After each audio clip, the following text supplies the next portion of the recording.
Krishna, Hare Hare Hare Rama, Hare Rama, Rama Rama, Hare Hare, Hare Krishna, Hare Krishna, Krishna Krishna, Hare Hare Hare Rama, Hare Rama, Rama Rama, Hare Hare, Hare Krishna, Hare Krishna, Krishna Krishna, Hare Hare Hare Rama, Hare Rama, Rama Rama, Hare Hare. Oh man, so just like being drunk, like intoxicated here. Intoxicated on Krishna.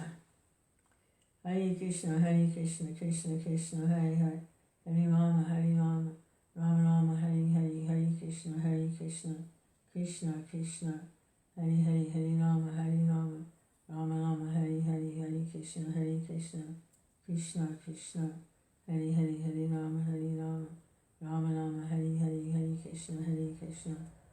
I'll try to read some Krishna book. Finish this one around here. Hare Krishna, Hare Krishna, Krishna Krishna, Hare Hare, Hare Rama, Hare Rama, Rama Rama, Hare Hare, Hare Krishna, Hare Krishna, Krishna Krishna, Hare Hare, Hare Rama, Hare Rama, Rama Rama, Hare Hare, Hare Krishna, Hare Krishna, Krishna Krishna, Hare Hare, Hare Rama, Hare Rama, Rama Rama, Hare Hare, Hare Krishna, Hare Krishna, Krishna Krishna, Hare Hare, Hare Rama, Hare Rama, Rama Rama, Hare Hare, Hare Krishna, Hare Krishna, Krishna Krishna, Hare Hare, Hare Rama, Hare Rama, Rama Rama, Hare Hare, Hare Krishna, Hare Krishna, Krishna Krishna, Hare Hare, Hare Rama, Hare Rama, Rama Rama, Hare Hare, Hare Krishna, Hare Krishna, Krishna Krishna, Hare Hare, Hare Rama, Hare Rama, Rama Rama, Hare Hare, Hare Krishna, Hare Krishna, Krishna Krishna, Hare Hare, Hare Rama, Hare Rama, Rama Rama, Hare Hare.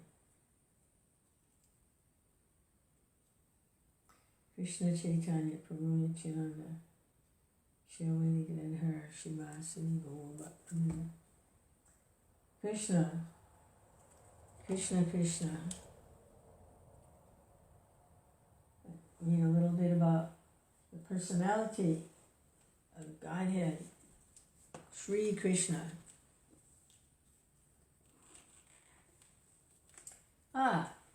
This is chapter 17, Bhakti Rasa, Srimad Bhagavatam, 10th Canto, Summary Study by His Divine Grace, A.C. Bhaktivedanta Swami Prabhupada. This is Extinguishing the Forest Fire, short chapter.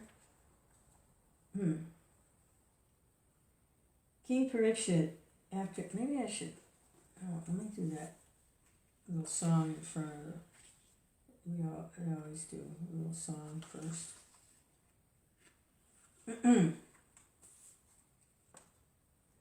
Krishna, Krishna, Krishna, Krishna, Krishna, Krishna, Krishna, Hey. Krishna, Krishna, Krishna, Krishna, Krishna, Krishna, Krishna, Hey. Krishna, Krishna, Krishna, Krishna, Krishna, Krishna, Rakshamam. Krishna, Krishna, Krishna, Krishna, Krishna, Krishna, Pahimam.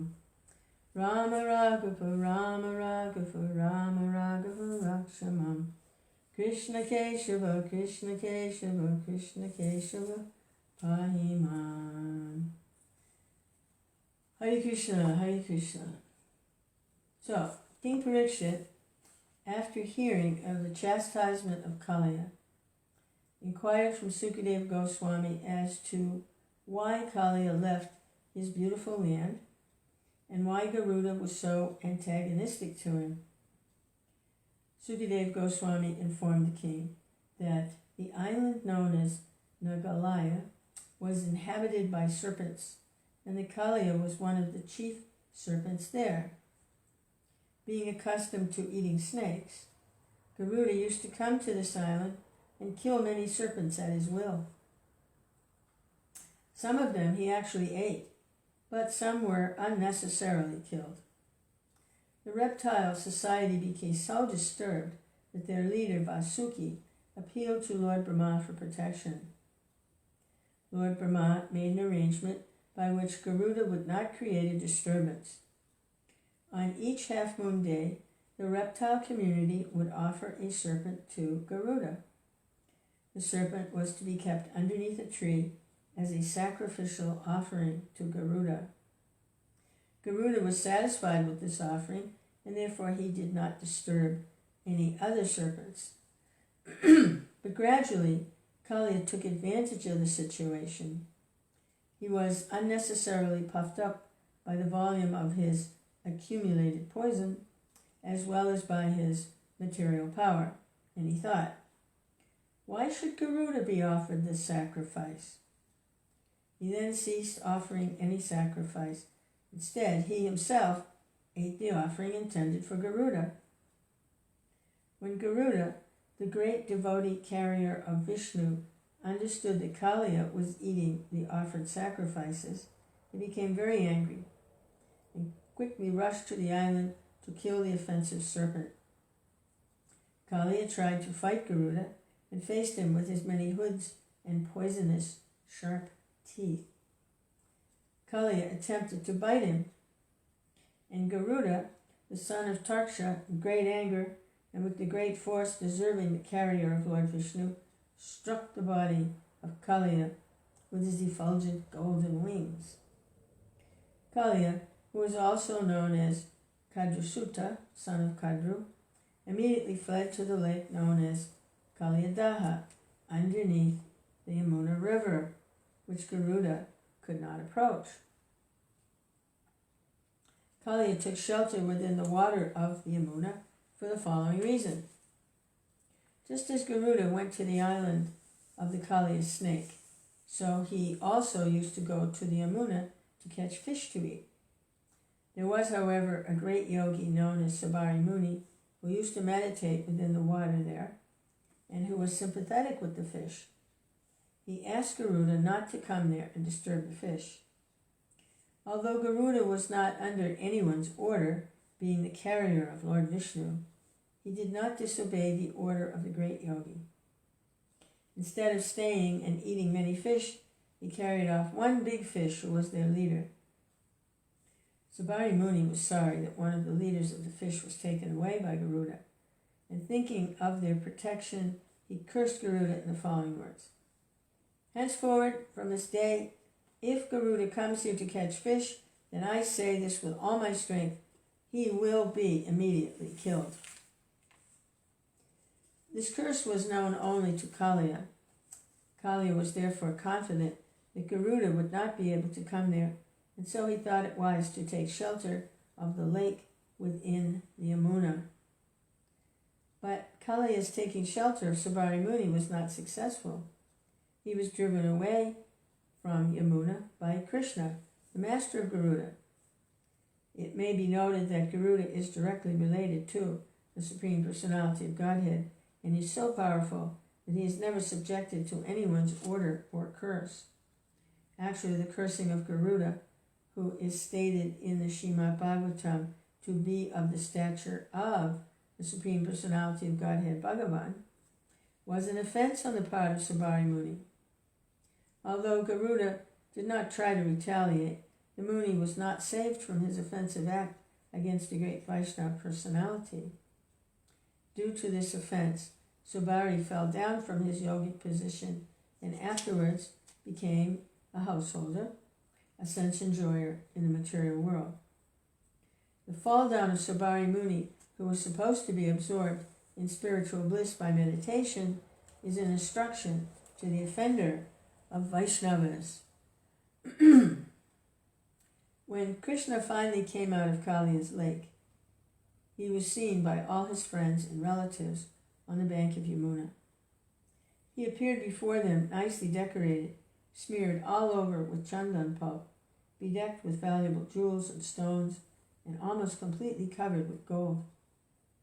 The inhabitants of Vrindavan, cowherd boys and men, Mother Yasoda, Maharaj Nanda, and all the cows and calves, saw Krishna coming from the Yamuna, and it was as though they had recovered their very life. When a person regains his life, naturally he becomes absorbed in pleasure and joyfulness. They each in turn pressed Krishna to their chests, and thus they felt a great relief. Mother Yasoda, Rohini, Maharaj Nanda, and the cowherd men became so happy that they embraced Krishna and thought they had achieved their ultimate goal of life. Balaram also embraced Krishna, but he was laughing because he had known what would happen to Krishna when everyone else was so overwhelmed with anxiety. All the trees on the bank of Yamuna, all the cows, bulls, and calves were full of pleasure because of Krishna's appearance there. The Brahmana inhabitants of Vrindavan, along with their wives, immediately came to congratulate Krishna and his family members. Brahmanas are considered to be the spiritual masters of society. They offered their blessings to Krishna and the family on account of Krishna's release. They also asked Maharaj Nanda to give them some charity on that occasion. Being so pleased by Krishna's return, Maharaj Nanda began to give many cows and much gold in charity to the Brahmanas. While Nanda Maharaj was thus engaged, Mother Yasoda simply embraced Krishna and made him sit on her lap while she shed tears continually. Since it was almost night and all the inhabitants of Vrindavan, including the cows and calves, were very tired, they decided to take their rest on the riverbank. In the middle of the night, while they were taking rest, there was suddenly a great forest fire, and it quickly appeared that the fire would soon devour all the inhabitants of Vrindavan. As soon as they felt the warmth of the fire, they immediately took shelter of Krishna, the Supreme Personality of Godhead, although he was playing just like their child. They began to say, "Oh, dear Krishna, O Supreme Personality of Godhead, our dear Balaram, the reservoir of all strength, please try to save us from this all-devouring and devastating fire. We have no other shelter than you.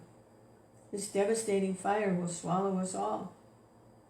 Thus they prayed to Krishna, saying that they could not take any shelter other than his lotus feet. Lord Krishna, being compassionate upon his own townspeople, immediately swallowed up the whole forest fire and saved them.